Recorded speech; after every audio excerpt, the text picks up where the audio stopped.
Manhattanhenge Euro, sometimes referred to as the Manhattan solstice. Euro is an event during which the setting sun is aligned with the east west streets of the Main Street grid of Manhattan, New York City. This occurs twice a year, on dates evenly spaced around the summer solstice.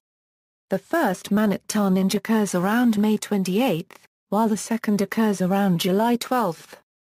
Explanation and details. The term Manhattanhenge was popularized by Neil deGrasse Tyson, an astrophysicist at the American Museum of Natural History and a native New Yorker. It is a reference to Stonehenge, a prehistoric monument located in Wiltshire, England, which was constructed so that the rising sun, seen from the center of the monument at the time of the summer solstice, aligns with the outer heel stone. In accordance with the Commissioner's Plan of 1811, the street grid for most of Manhattan is rotated 29 degrees clockwise from true east-west.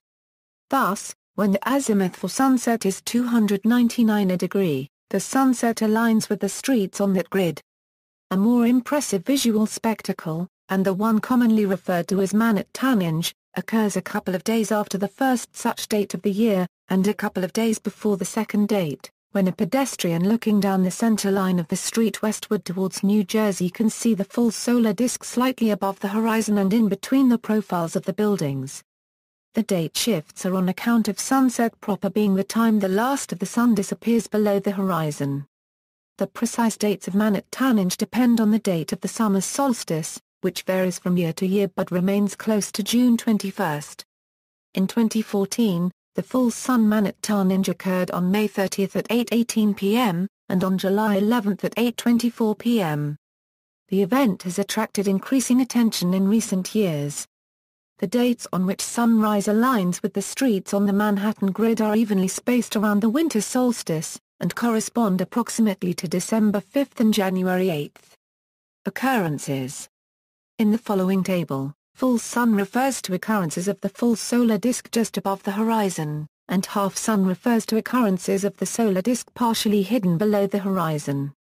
Related phenomena in other cities. The same phenomenon happens in other cities with a uniform street grid and an unobstructed view of the horizon, with each instance depending on the city's grid plan, surrounding topography and flora.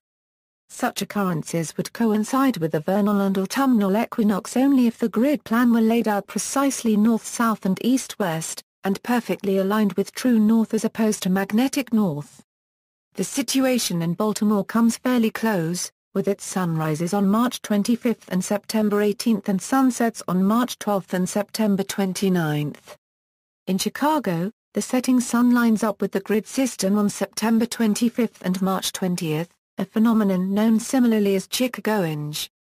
In Toronto, the setting sun lines up with the east-west streets on October 25 and February 16, a phenomenon known locally as Torontohenge. In Montreal, there may be a Montrealhenge each year on July 12. Manhattanhenge is the twice-yearly event when the setting sun can be seen across the length of the Infinite Corridor, in the central campus of the Massachusetts Institute of Technology, in Cambridge, Massachusetts.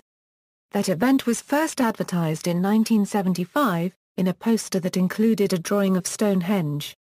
In popular culture, the Manhattanhenge phenomenon was the focus of the episode of CSI, NY that aired on November 25, 2009. The closing scene from the 2010 film Morning Glory features Mike Pomeroy, played by Harrison Ford, and Becky Fuller, played by Rachel McAdams, walking off into the Manhattanhenge sunset. Canadian punk rock band, Fucked Up, featured the phenomenon of Manhattanhenge on the cover art of their 2008 album The Chemistry of Common Life. In the Internet XKCD Comic 1622, Henge, Manhattanhenge is mentioned. See also: Manhattanhenge, Stonehenge replicas and derivatives, Urban Canyon. References, Notes. Further reading, New York Times City Room blog from June 1, 2009, ALll, Charles. How far from true north are the avenues of Manhattan? Concludes that the avenues of Manhattan deviate from true north by 29 degrees. What is Manhattanhenge? External links: Manhattan Sunset, Media, FLICKR photos tagged with Manhattanhenge, video interpretation of Manhattanhenge, Video on Science Friday website, Manhattanhenge, Nova Science Now, first broadcast September 14, 2006, discussion, Hayden Planetarium discussion, images and maps, Manhattanhenge images on Yahoo! News July 12, 2011, interactive map showing Manhattanhenge visibility by time of year.